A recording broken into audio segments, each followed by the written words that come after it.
If the church in Thessalonica that we talked about last week was Paul's dream church, the opposite may be said of his church in Corinth. The Corinthians had a lot of issues.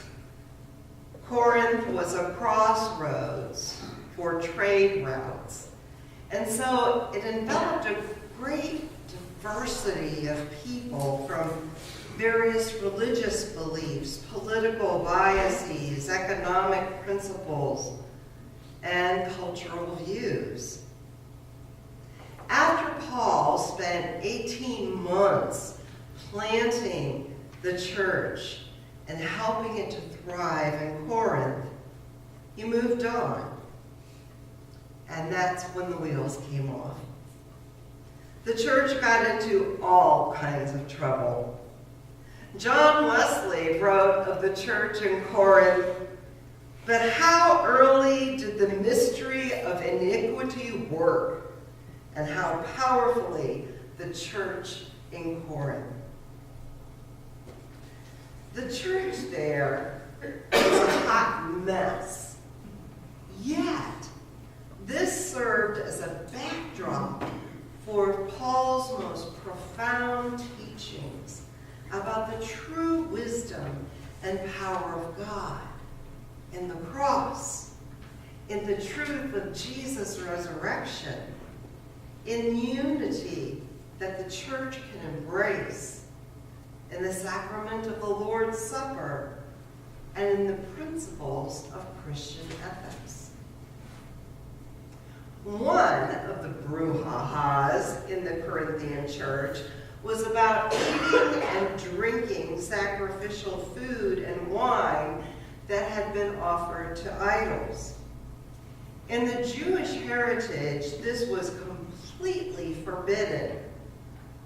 So you'd think that Paul, a former Pharisee, would jump on that bandwagon. But he actually had another path. He said that since Christians didn't believe in the idols, the food was benign, and there wasn't anything wrong with eating it. But if by eating it you offended another believer or led another believer in the wrong path, then for goodness sakes, don't eat it. The exercise of one's own rights must be governed by a concern for the benefit of others.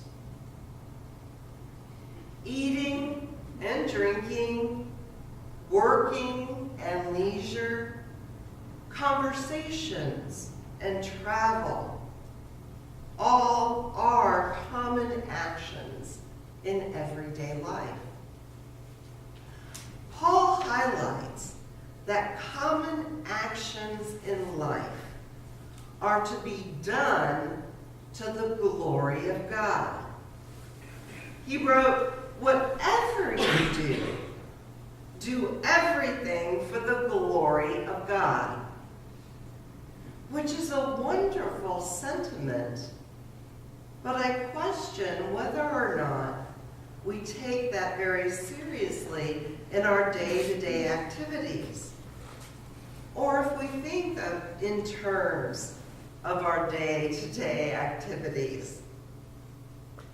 This, again, involves adopting an attitude toward things we do, whether or not they are splendid in and of themselves.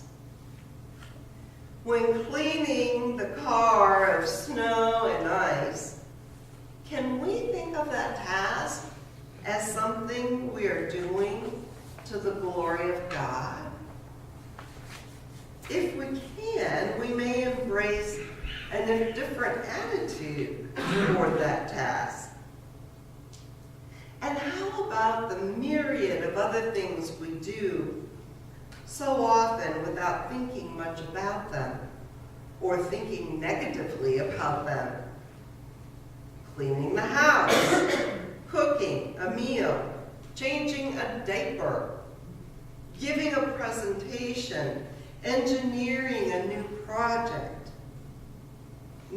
chairing a meeting, doing homework, sorting clothes, practicing an instrument, building a fire, or finishing a report. What would happen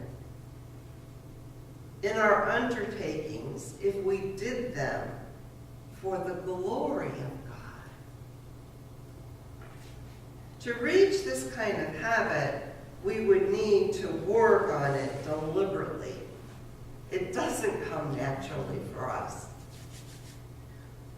We change a lot of diapers in our family, and some of them are easier to change than others. But to realize in that chore that we are engaged in a godly pursuit by caring for the basic need of another person brings the glory of God even to that situation. A man named Nicholas Herman was born in France in 1614 to parents who were peasants. Food was scarce and there was very little education for this economic class of children. Nicholas's poverty drove him into the army, where he would not burden his family and he would presumably have something to eat, be clothed, and receive a small salary. During his years in the army, he began to have a spiritual awakening. In the 30 Years' War, he was injured and had to leave the army and became a valet. Nicholas wasn't very good at that because he was clumsy and tended to break things. So eventually he joined the Barefoot Order of a Carmelite monastery as a lay brother. Barefoot because they took a vow of poverty. At that time, he took the religious name, Brother Lawrence.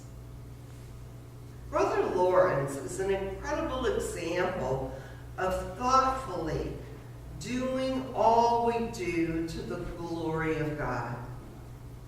His primary job in the monastery was working in the kitchen, which was nothing like working in the kitchen today.